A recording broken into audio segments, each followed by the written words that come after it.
Hello everybody, welcome back to Revit Basic Modeling video number 6. In this video, we will discuss adding roof to our building, and if time allowed, we will be adding exterior decks to it. Be sure to check out the video description for there might be links to PDF file accompanying this video. Once again, if I'm going a little fast, feel free to pause or rewind if you need to. Let's get started. I'm going to start with this small building over here, but before I add the roof, I want to do some general cleanup. So I'm going to kind of window select. What I'm trying to get rid here are dimensions and the section cut. So I'm going to filter out the item that I don't want to select. I'm going to start with check none and select the item that I want to pick and then eventually erase. That's going to be dimension, and section would be view. And then I'm going to OK out of it. So section is selected and dimensions are selected as well. So I'm going to hit delete on my keyboard. Because there's a corresponding view over here on the project browser, that's why we get this dialog box. It is basically asking us if we want to get rid of the section view, which in this case we are. So I'm going to click OK. Now to get to the roof command, we're going to go to Architecture tab. And under roof, the bottom half of the roof command going to give you drop down menu. In this course, we're going to cover just roof by footprint. But if you have a more complicated roof, you might want to consider using roof by face or roof by extrusion. I encourage you to explore on your own on these two other types of roof. The bottom half of the pull down menu are accessory that comes with the roof. Also, we won't be covering that. So by default, the top half of this button is roof by footprint. So I'm going to click on that. Note that we're on level 1 at the moment, and because there's a corresponding view above level 1, which is level 2 on the project browser, Revit is asking us whether or not we want to place this roof on level 1, which is the lowest level. In this case, we want this roof to be on level 2, which is the top plate for this smaller building. So I'm going to select level 2 and then click yes to confirm. It's going to take us to sketch mode again. If you watch my previous video on sketch mode, the rules are pretty much the same. The completed sketch needs to form a closed loop. There cannot be any exposed end. There cannot be line over line, and line cannot cross each other. So under draw, I'm going to select boundary line, and I will use pick walls for the same reason that I used when we were working on floor. We'll come back to the option bar. For now, under type selector, I'm going to select generic 9 inches. And I want to make sure that the base level for this roof is going to be at level 2, which again is the top plate for the smaller building. And we're going to put a pin on property palette and come back and revisit again after we add the roof. Now back to the option bar. Since we use core faces when we place the wall, I want to make sure that extend to wall core is selected. And this roof needs to have an overhang, and the overhang is 1 feet 6 inches. So 1 space 6. I'm going to leave define slope checked for now and then start sketching the shape of the roof. So since I use pick wall, I'm going to pick this wall here. When you hover over a wall, notice that you have Symes hidden line offset from the wall. That is the result from adding the overhang. And like I mentioned before on the previous video, since we use pick wall, if for some reason this wall move in the future, the overhang will maintain at 1 feet 6 inches from the wall. Instead of tab select all 4, I'm going to select them individually one by one. If you accidentally place your overhang on the wrong side of the wall, it's no big deal because you can click on this flip grip to flip the overhang to the opposite side. The triangle on the top of the line is an indication that this line has define slope checked.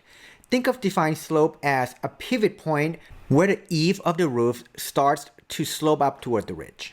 The number next to it is slope ratio. Right now it is 9 inches rise by 12 inches run. You can simply click on the number and change the slope ratio. I made the change so that now the slope ratio is 4 inches rise by 12 inches run. So when I'm done sketching the shape of the roof and I click on the check mark to confirm that I'm done, then I'm going to get a roof that is less steep than it was before. Turn out there's a quicker way to do that, so I'm going to undo and just accept the default slope ratio for all the roof edges that I pick. As you can probably guess, because I have slope defined on all 4 edges of the roof, if I click on the check mark to confirm that I am done with the profile of the roof, then go to 3D view, we will end up with a hip roof. Now, this is not the roof that we want. We want a gable roof. Therefore, we have to deselect define slope on this edge of the roof and this edge of the roof. To make that modification, you can either click on the roof in 3D view, or you can go to the second level and select the roof from that view. I'm going to remain in 3D view, then click edit footprint, or the quickest way and the way that I like to do is I like to just double click on the roof. It'll take you to the same place. Now, if I select this and then on the option bar, this is the option of the selected line. I'm going to uncheck define slope. Then notice that the triangle disappears. And I'll do the same for the opposite one. Again, I'm going to click the check mark to confirm that I'm done sketching. Now we have a gabled roof.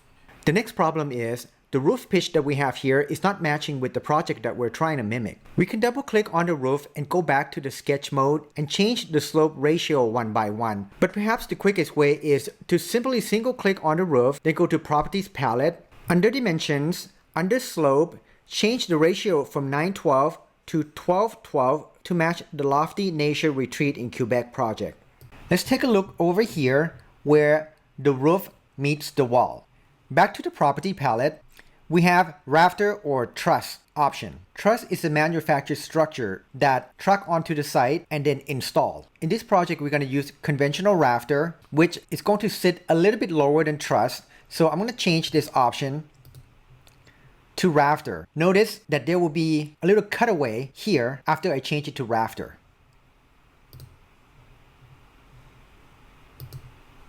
Now let's go back to the default 3D view. So I'm going to click on this house icon on the view cube and then zoom in.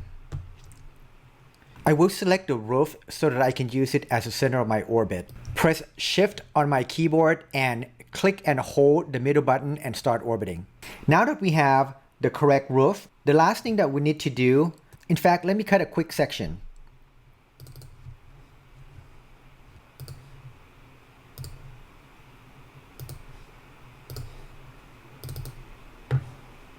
I'm going to close down level 1 and view tile this. The keyboard shortcut for view tile is WT, but first single click on an empty space, then type WT. Let me pan this so we can have a better look. Notice that the top of the wall kind of go right through the roof. If you recall, when we were working with floor, we had the top of the wall on the first floor attached to the bottom of the roof on the second floor. And it turned out we can do the same thing with the roof. In 3D view, I'm going to select all 4 walls at the same time, then select all 4 of them to the bottom of the roof. So I'm going to tab select this wall, click once to confirm my selection, and on the ribbon, select attach. On the option bar, select top, then on the 3D view, select the roof. As you can see, now all 4 of the selected walls are attached to the bottom of the roof. Let's move on to the main building. First, I'm going to go back to the single view mode. TW is the shortcut. Then we're going to be on the second level. Since we don't have any corresponding view above level 2, which is level 2 top plate, we're going to sketch the profile of the roof on level 2, but on the property palette, we'll make sure that the base level is level 2 top plate. Let me first tidy things up. I'm going to get rid of this section and these 2 dimensions. Under Architecture tab, Roof, I'm going to use the same settings. Boundary line, pick walls, define slope, overhang 1 feet 6 inches, and extend to wall core check. Once again, we will use generic 9 inches. Select the 2 opposite roof, deselect define slope, and then select these 2 opposite walls. Now that is out of the way, I want to make sure that the base level is set to level 2 top plate. I'll I'm going to leave the slope here as default for now and OK out of it. In 3D view, we're going to go to the default 3D view by clicking on this house icon on the top left corner of the view cube. Now I'm going to change the pitch of this roof to 1212. And then I'm going to select all 4 exterior walls at once by hovering over one of the wall, then tap on my keyboard, then click once to confirm my selection. On the ribbon, select Attach, and on the option bar, make sure that top is selected. Select the roof to have the selected wall attached to the bottom of the roof. One thing that I forgot to do in an earlier step is, let me deselect and then select the roof, is set this rafter or truss to rafter. Before I move the pointer outside of the property palette, pay attention to the roof. You're going to see that the roof is going to shift downward in response to the change that we made. What I also want to do is I want all of the interior walls on the second floor to attach to the bottom of the roof. With the roof selected, you can kind of see through the roof, and it is clear that those interior walls are not attaching to the bottom of the roof. So for this, I'm going to be in multiple view, view tile, WT, then let me pan this and pan this. What I'm going to do next is I'm going to be on the second level and hover over one of the interior walls, right click, select all instances, visible in view. By doing this, all interior walls that are of the same family, same type, and same instances that can be seen on level 2 will get selected all at once. On the ribbon, we're going to select Attach. And on the option bar, make sure top is selected. Then in 3D view, click on this tab here once, then select the roof. Now, you're not going to see it, but if I click on an empty space to deselect the interior walls and select the roof again, you'll be able to see through it, and clearly all of the interior walls are now attached to the bottom of the roof. Now let's go back to a single view. So I'm going to select level 2 and then type TW to go back. There's some graphical error here on the second level. Obviously, we can see the eave of this roof and the ridge of this roof is missing. This graphical error is the same error that we have seen before with the windowsill and the door that was over here on the first level. It is because the object that we're seeing is either too high or too low when compared with the cut plane. Let's compartmentalize our problem. We're going to take a look at the eave first. We can see part of the eave on both sides of the building.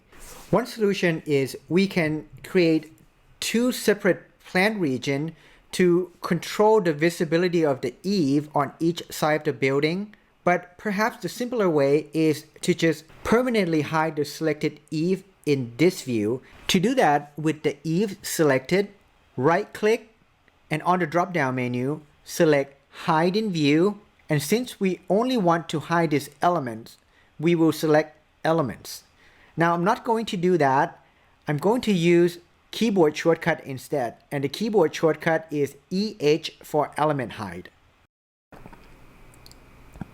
Now that we took care of the roof eave, let's take a look at the missing ridge. This one, the cut plane is cutting through the top portion of this roof. I'm going to set up a plan region around this problem area and then set the cut plane a little bit higher so that it won't cut off the tip of this roof. To do that, we're going to go to the View tab, then select Plan Views. On the drop-down menu, select Plan Region. I'm going to use rectangle again, just like what we did before, and create a small window around the problem area, and then second click to finish defining the rectangle, and then go to Edit, and we're going to redefine the cut plane from 4 feet to something higher. But one thing to keep in mind, whatever value you put here cannot be greater than the top, which is 7 feet 6 inches. So I'm going to set it to 6 feet. I'm pretty sure it'll just clear the tip of that roof.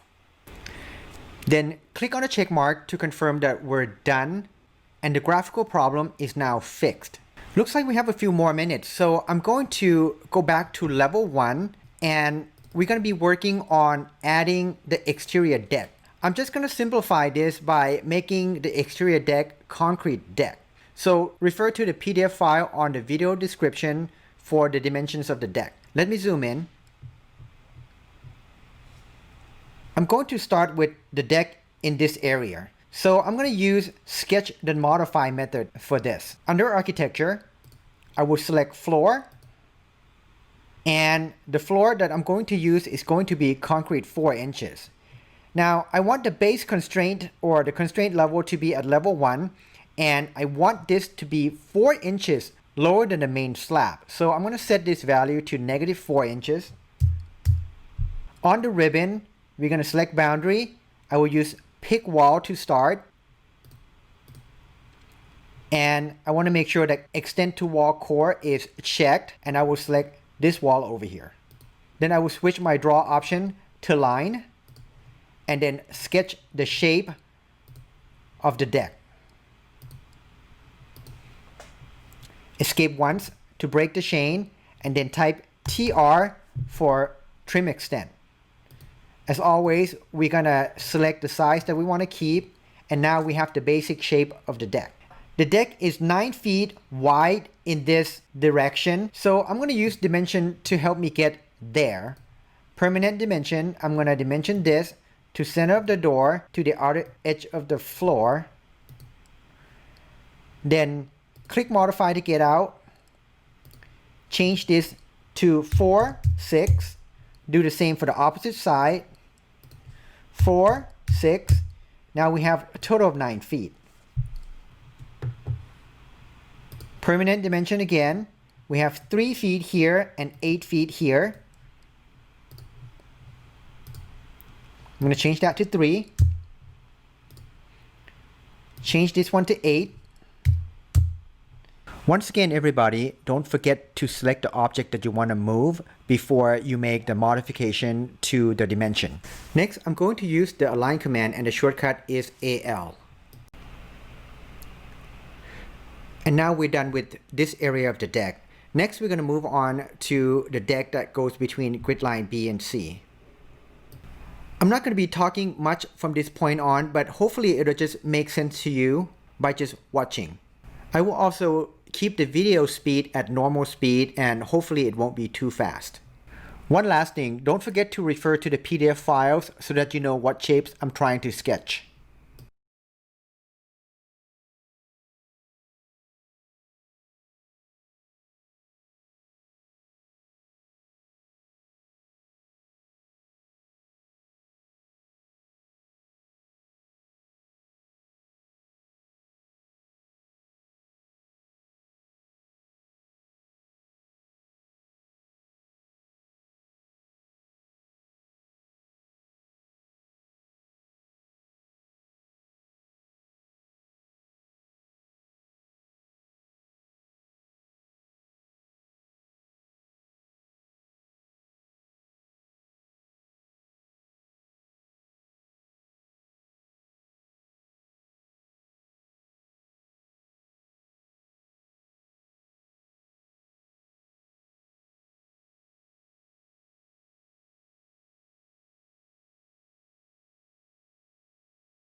Now that we are done sketching outline for both area of the deck, we can click on check mark to confirm. Now, if I cut a section, this new deck should be 4 inches below the main deck. We're going to save our work.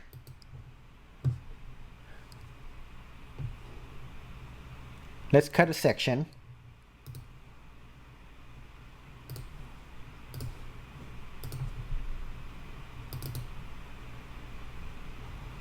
As you can see, the concrete deck that we have just added is 4 inches below level 1. Let's get back to level 1.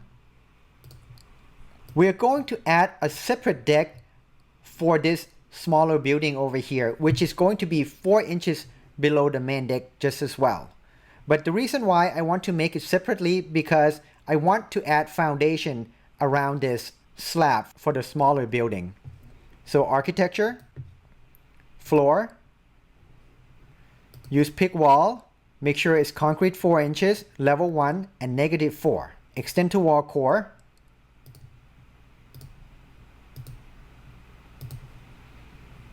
Then OK out of it. I'm going to be in 3D view and I will orbit so that I can easily see the bottom edges of this slab over here. Under architecture tab, the bottom half of the floor icon, go to slab edges. We will use the default thicken 24 by 12 inches. Hover over the bottom edge of the slab, then tab select to select all 4 edges of the slab at the same time. Now one last problem is this wall here is kind of levitating above the slab.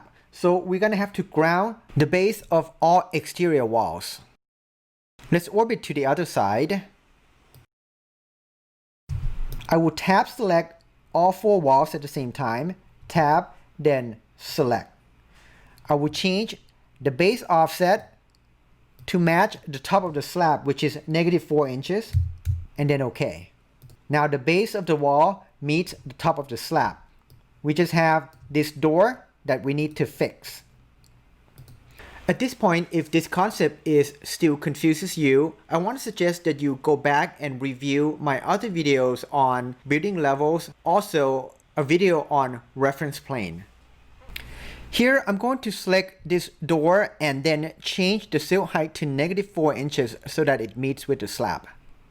Let's zoom out so that we have a better look of the entire project. I know that I was rushing it a little bit toward the end of this video, and like I said before, feel free to pause and rewind if you need to. And in case you have any question, let me know in the comment. When we come back on the next video, we will discuss curtain wall and stairs. Thank you everyone for watching, and see you soon on the next video.